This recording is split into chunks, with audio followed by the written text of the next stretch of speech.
Welcome, Coleman Report Live, May 14th edition. Glad you're all here. I love the numbers. Thank you very much for your support. Thank you very kindly for all your concerned emails. I truly appreciate that. Ask the questions during the week. I'm still sorting through my emails. I'll figure out how to solve all that. You can ask a question, any topic you want, and that's why we answer this. We went through this last week. Do it again. Please download this, save this PDF that answers the question, what you do for training. You can print it out, sign it, or just put it into an electronic file. Hey, John Riosti, our Thursday special guest every Thursday. Listen, Thursday special guest every Thursday. I guess that makes sense. John, the community bank reporter for American Banker. John, welcome. Thanks, Bob. Good to be here. Hey, we got to lead off with what you were talking about before you and I went on the air. When are you getting back to your office? Our company is now telling us it might be early next year because Virginia is seeing a decline in cases as a state. Northern Virginia, where our office is located, in the Washington D.C. area, is still cases are on the rise. So unbelievable. Hey, what story are you working on these days? Well, what we've just finished is a piece, focusing on SBA Express and what might happen there, and also it's become old news, but the OIG report, and also this is sort of tangentially connected to SBA, but credit unions and the conflict between banks and credit unions about credit union future and credit union business lending. Go ahead. So we have a lot of credit unions on the line. Go ahead. Yeah, we have a lot of credit unions on the line. And go ahead and expand on that, John. Well, the just recently, NCUA took a decision that expanded will lead to an expansion in the number of military service members, who can be counted toward a low-income designation calculation for a particular credit union. Banks objected to this, number one, because if the credit unions did it without a formal rulemaking process. NCUA did it, I should say. But number two, it will likely push Navy Federal, Pentagon Federal, some of the really big credit unions closer to status as low-income credit unions. And what that opens up is unlimited member business lending. For credit unions, they say, why would banks be interested in this? It's none of their business. But obviously, banks want to see as tight a limit as possible on member business lending by credit unions, and certainly tight limits at the really big credit unions. So it all sort of begins to focus on MBL, member business lending. Let's take I'm sure there's someone on the line who has no idea why the banks, why American Banker, why the banks do not like credit unions. What's the number one reason, John? 2 words: tax exemption. There you go. Credit unions are exempt from the federal income tax. Yeah, so that's why you see ICBA, American Banker. That's why that's why there are issues with the credit unions, and I know the credit unions are pushing to do more loans. SBA actually is in the credit unions court. They want the credit unions to do more loans because they see that as crap. Hey, give us a recap. What's going on with PPP, John? Well, as we were talking, Lance and I, before the show, it is really slowed. What was once a torrent of loans back in the early part of April is now, to finish the metaphor, sort of down to a trickle. And you ask why aren't businesses stepping forward to get what could be free money if they follow all the rules, and that is that it comes with a very healthy dose of uncertainty. What will the rules be for forgiveness, and will those rules, the way they're constituted, do they make the money sort of very difficult, if not impossible, for businesses to use? And by that I mean, the very high threshold that has to be applied towards salary and benefits. 75%. A lot of companies don't feel that they can meet that standard, and so they're either not applying for the loans, or in a lot of cases, those that have the loans aren't spending the money. They've decided, I can't use this. I don't know how and whether, it's going to be forgiven. So I'm just going to hold it and see what develops, and quite possibly just give it back. Where are we And at? that would be a shame. What is the availability currently as of, I guess, last Friday? It's in excess of $120 billion. Still these are still astronomical figures. Hey, John, have you heard anything when guidance is coming? I mean, Lance and I have been waiting with bated breath on this. No, I've heard nothing official. Everyone just continues to wait.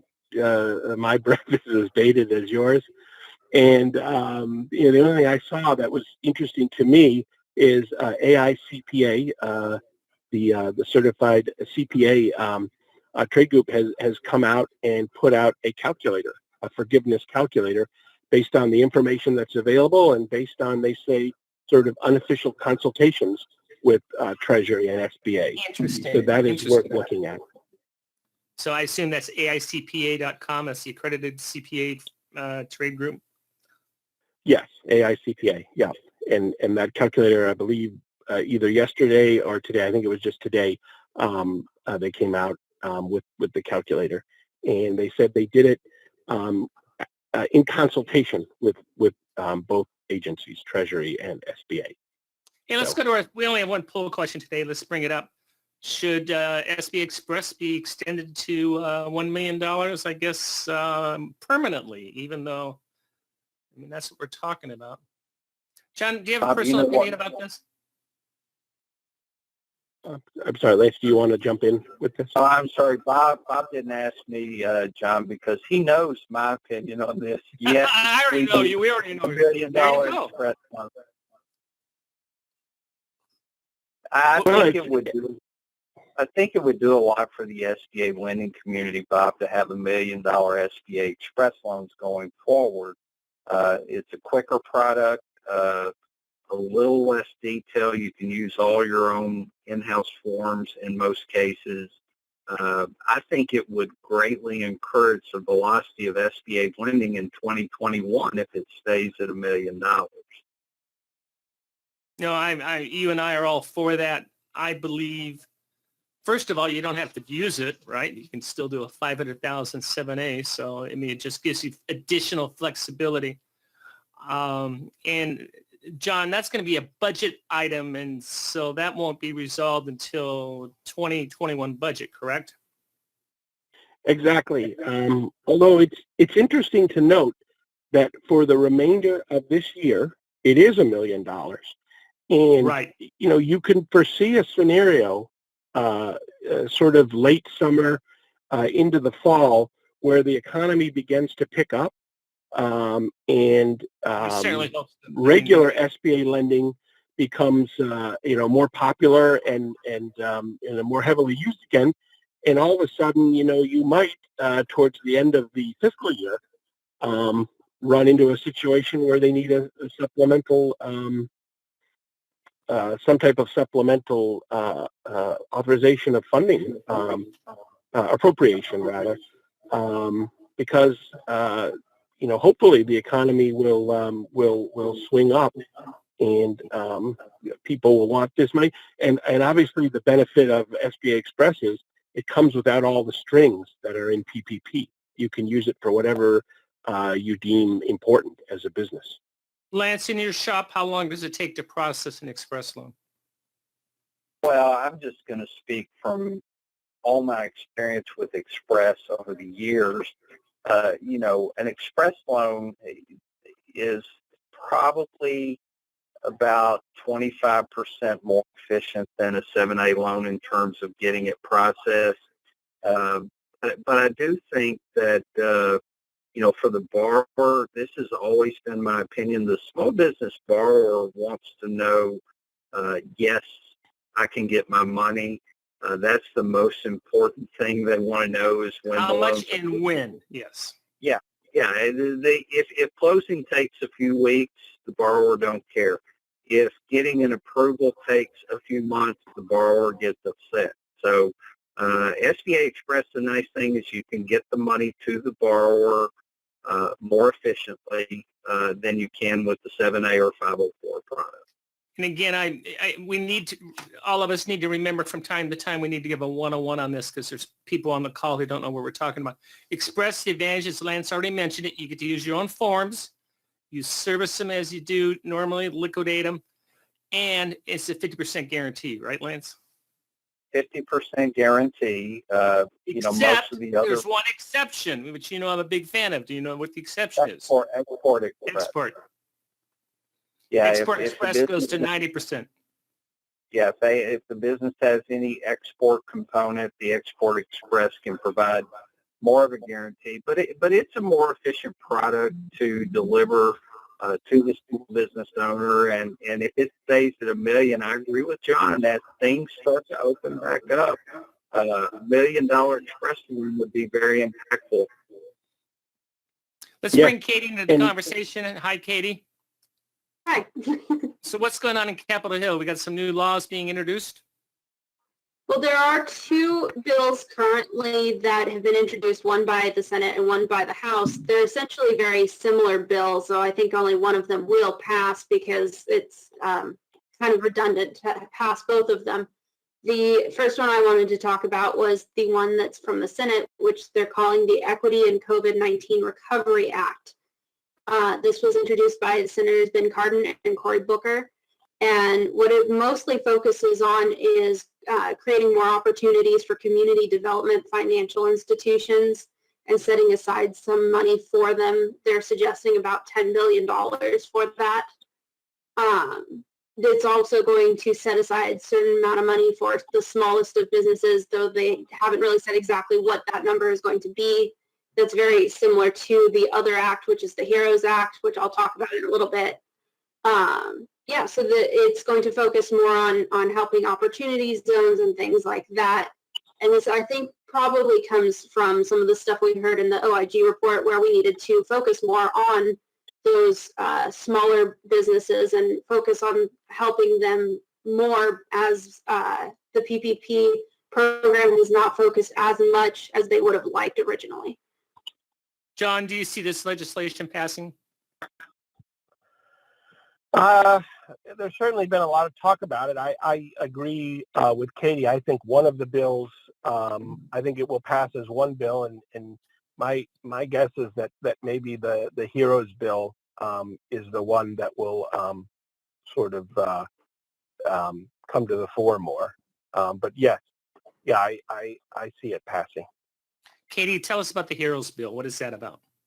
So the HEROES Act was introduced by the House, and what it's going to do is it extends the PPP coverage period for borrowers until the end of the calendar year. And that's the most significant difference between these two bills and the thing that everybody's talking about right now, because that could really help a lot of people.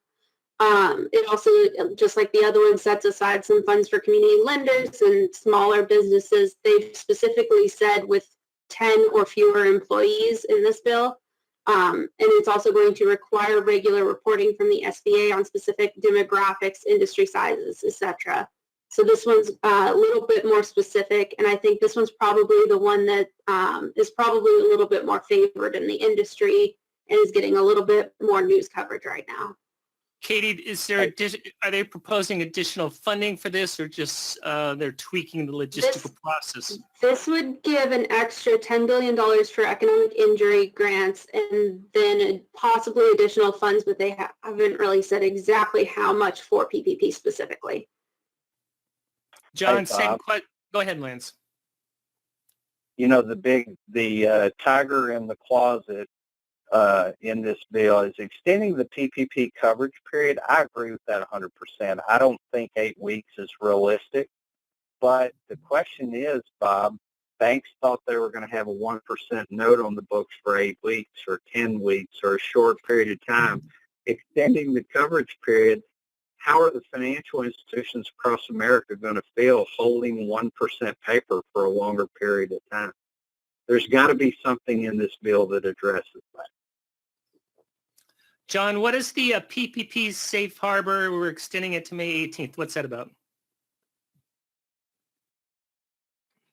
There you might have the the safe harbor issue I've been following is the $2 million threshold, and where loans above $2 million will be scrutinized, and one wonders how long that will take, and loans below $2 million will just simply be and no one's given the process yet, but loans below $2 million will be sort of given an imprimatur, and it'll just be assumed that they were correct and proper. Very good. That's the issue covering. Very good. Let's see. Let's go ahead. Katie, John, Lance, I'm going to ask for your last words, and then we're going to log off. Katie, you get to go first. Well, I'm really hoping to see that we get some forgiveness guidance soon. I'm really trying to follow that, and hopefully in the next couple of days I'll be able to report on that. Awesome. Lance? Well, Bob, like Katie, we need guidance on forgiveness. I believe if we get guidance on forgiveness, we might see a little more velocity in the PPP program.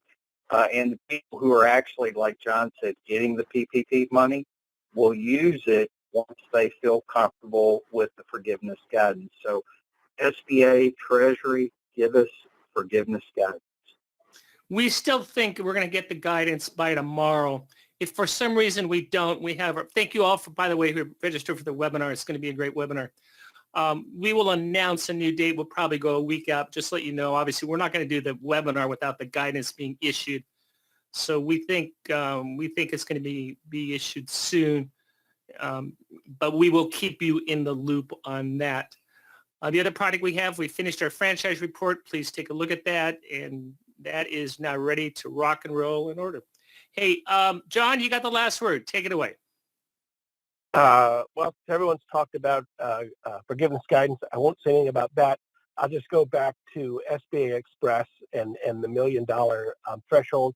It just seems to me more and more that maybe that's an idea whose time has come, and that SBA and Congress should take a real hard look at that in the next budget cycle or in any legislation Who is to. opposing raising the limit? Is anybody out there opposing it, John?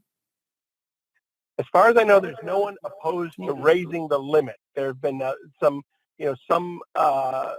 organizations have called for maybe a smaller limit. They didn't necessarily want to see 500.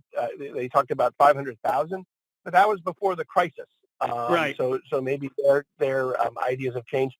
I don't know of anybody who is in favor of keeping it at 350,000. What was said to me in my most recent article was that just prior to the crisis, there was general agreement that this is something that should happen and it would be nice, but there wasn't a sense of urgency.